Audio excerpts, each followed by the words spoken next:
নমস্কার বন্ধুরা, exam motivation YouTube চ্যানেলে তোমাদেরকে আরও একবার স্বাগত। তো আজকে তোমরা পরীক্ষা দিয়েছো, পরীক্ষার প্রশ্নপত্র মোটামুটি আমি দেখলাম এবং তোমরা পরীক্ষা দেওয়ার পরে এখনও আশা করি বেরিয়েছো, অনেকে বেরোচ্ছ, ধীরে ধীরে বাড়ির দিকে যাচ্ছ। তো পরীক্ষার প্রশ্নপত্র দেখে আমার যেটুকু ধারণা, আমি এক ঝলক দেখেছি, এখনও পুরোপুরি দেখতে পারিনি, সেই সময়টা এখনও পাইনি।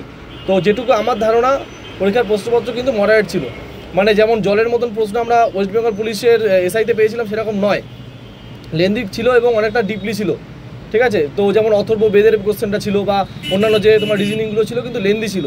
তো সেক্ষেত্রে এখানে স্কোরটা একটা হাই স্কোরিং নাম্বার খুব কম সংখ্যক ছেলেমেয়ে কিন্তু তুলতে পারবে, তুলবে না বলা ভুল, 85-তে 80 বা 70 তুলবে হচ্ছে খুব কম সংখ্যক ছেলেমেয়ে যারা এসএসসি সিজিএল বা এমটিএস বা এদিকে তোমার অন্যান্য পরীক্ষার জন্য প্রিপারেশান নিচ্ছে।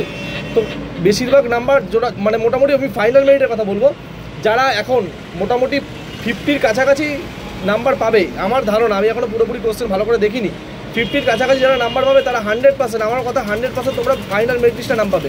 ইন্টারভিউ নিয়েই বলছি আমি, যারা এই পরীক্ষাতে মোটামুটি 50-র কাছাকাছি নাম্বার পেয়েছো মানে পাবে, তারা কিন্তু একদম 100% শিওর তোমরা কিন্তু একদম ফাইনাল মেরিট লিস্টে তোমাদের নাম থাকবে, ইন্টারভিউ যত খারাপ হোক, একদম বলে দিচ্ছি।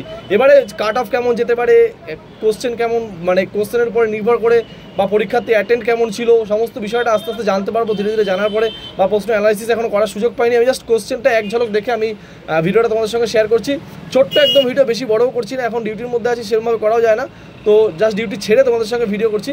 তো এইটুকুই, বেশি চিন্তা ভাবনা করার দরকার নেই, ধীরে ধীরে বাড়ি যাও।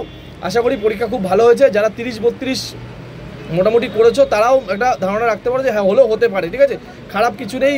তুমি যাই পাও এখনও সময় আছে, কোশ্চেন প্রথমে অ্যানালাইসিস হবে, তারপরে গিয়ে তোমার আমাদের অ্যান্সার কী দেবে, পিআরবি থেকে অফিসিয়াল একটা অ্যান্সার কী দেবে, তারপরে ফাইনাল অ্যান্সার কী দেবে, এখনও অনেক সময় আছে, আগে দেখা যাক কতক্ষণ কী হয়। তবে কোশ্চেন যতটুকু বুঝেছি আমি, কোশ্চেন কিন্তু আমাদের মানে মডারেট একটু হাই লেগেছে আমার একটা ধারণাতে, ঠিক আছে।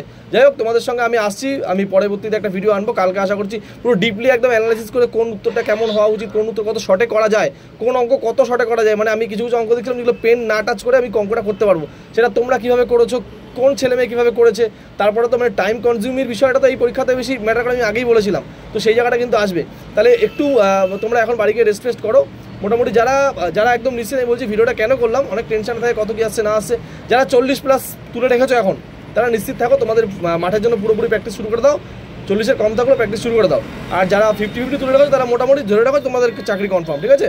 আর যারা 40 পেলে তারাও চাকরি হতে পারে, না হওয়ার কিছু নেই, চাকরি হয়েছে তারা তো ইন্টারভিউতে, এবারে দেখা যাবে কাট অফ কেমন কী যায় না যায় দেখতে হবে। এখন আমি একটা পোল করে দিচ্ছি আমার কমিউনিটিতে, তোমরা পোলে গিয়ে অ্যাটেন্ড করো যে কত উত্তর তুমি দিয়েছো, কত ঠিক নয়, কত উত্তর তুমি অ্যাটেন্ড করতে পেরেছো।